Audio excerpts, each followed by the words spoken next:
You probably heard of it, right? The Doomsday Vault?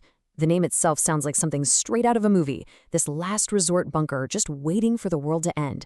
But the real story of the Svalbard Global Seed Vault is so much more complex and honestly, way more interesting than the myth.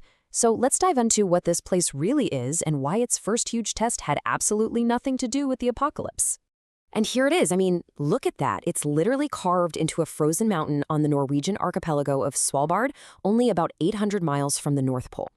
It was picked for this spot because it's so remote and, more importantly, because of its permafrost, that permanently frozen ground that was supposed to act as a perfect, natural, eternal freezer. This is, for all intents and purposes, humanity's agricultural backup drive. But this isn't really about some far-off, cataclysmic event. This quote right here, from the Vault's official mission, gets to the real heart of it. It's a safety net. It's a backup for the hundreds of other gene banks that are scattered all over the globe, designed to protect their precious collections from much more immediate threats. Things like war or mismanagement, or even just a local natural disaster.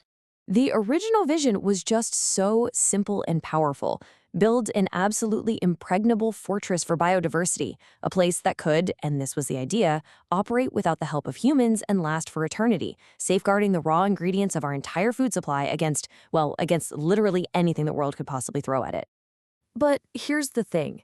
If you're picturing some static, sealed-off time capsule, that totally misses the point. In reality, this place is a very active, constantly growing library.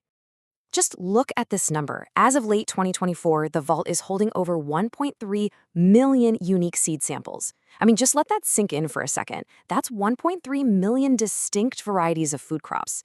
It represents this mind-boggling diversity of our entire agricultural history, all tucked away and secured in one single place.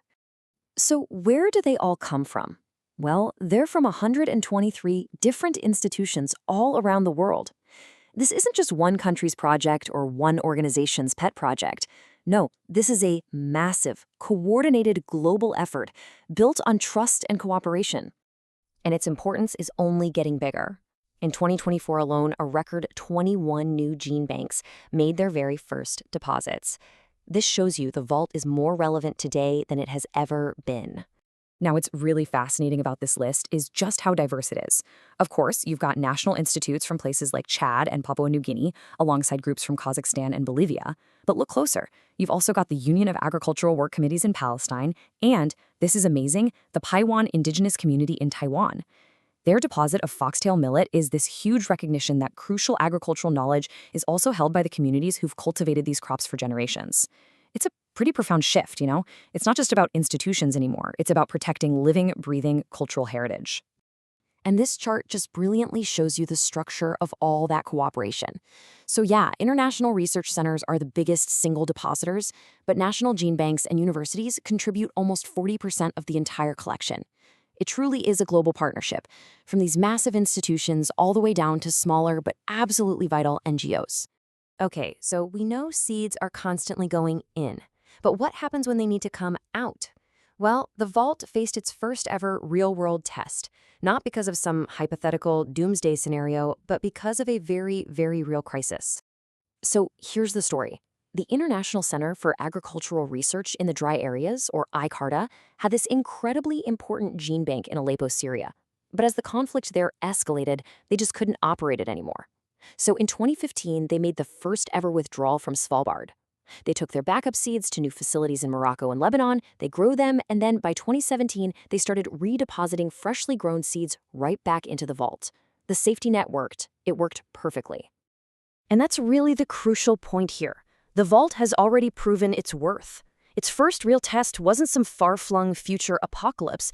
It was helping real people deal with the immediate consequences of war today.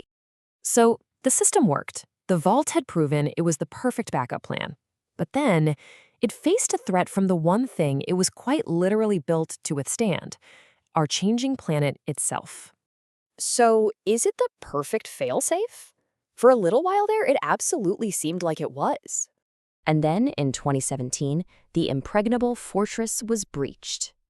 This quote from a Norwegian government official, it just says it all, doesn't it? The very foundation of the vault's security. that permanent, deep frozen permafrost, was compromised by record-high Arctic temperatures, and it was a profound shock to everyone. So what exactly went down? Well, an unprecedented heat wave caused heavy rain instead of snow, and the permafrost actually started to melt. Water just flowed right into the 100-meter-long entrance tunnel, where it eventually froze solid. Now, let's be super clear here. The seeds themselves were never, ever in danger. They stayed safe, dry, and frozen deep inside the mountain. But the incident revealed this terrifying vulnerability. The vault's natural defenses, they just weren't guaranteed anymore. But the story doesn't end with the vulnerability. Not at all. It actually ends with resilience and adaptation. The response was immediate, and it was robust. The Norwegian government launched this major upgrade. They waterproofed the tunnel, dug massive drainage trenches to channel water away from the entrance, and even installed pumps inside as a final failsafe. So the vault that was supposed to operate without the help of humans now has round-the-clock monitoring. And their planning goes way beyond just fixing the leak. They're now running this massive 100-year experiment to test how well seeds from 14 different crops will survive over the next century. And this is just amazing foresight. They're attaching tiny labels made of nanofilm to every single seed box, physically etching the data onto them so that the information can survive even if every digital system on Earth fails. You know, the story of the Svalbard Seed Vault is such a powerful lesson. It's about our ability to cooperate and plan for the very long term, but it's also about our vulnerability to the exact changes we're trying to protect ourselves from. It really leaves you with a question. If we have the ingenuity and the will to build something like this for our seeds, what else should we be safeguarding with that same level of care for the generations still to come?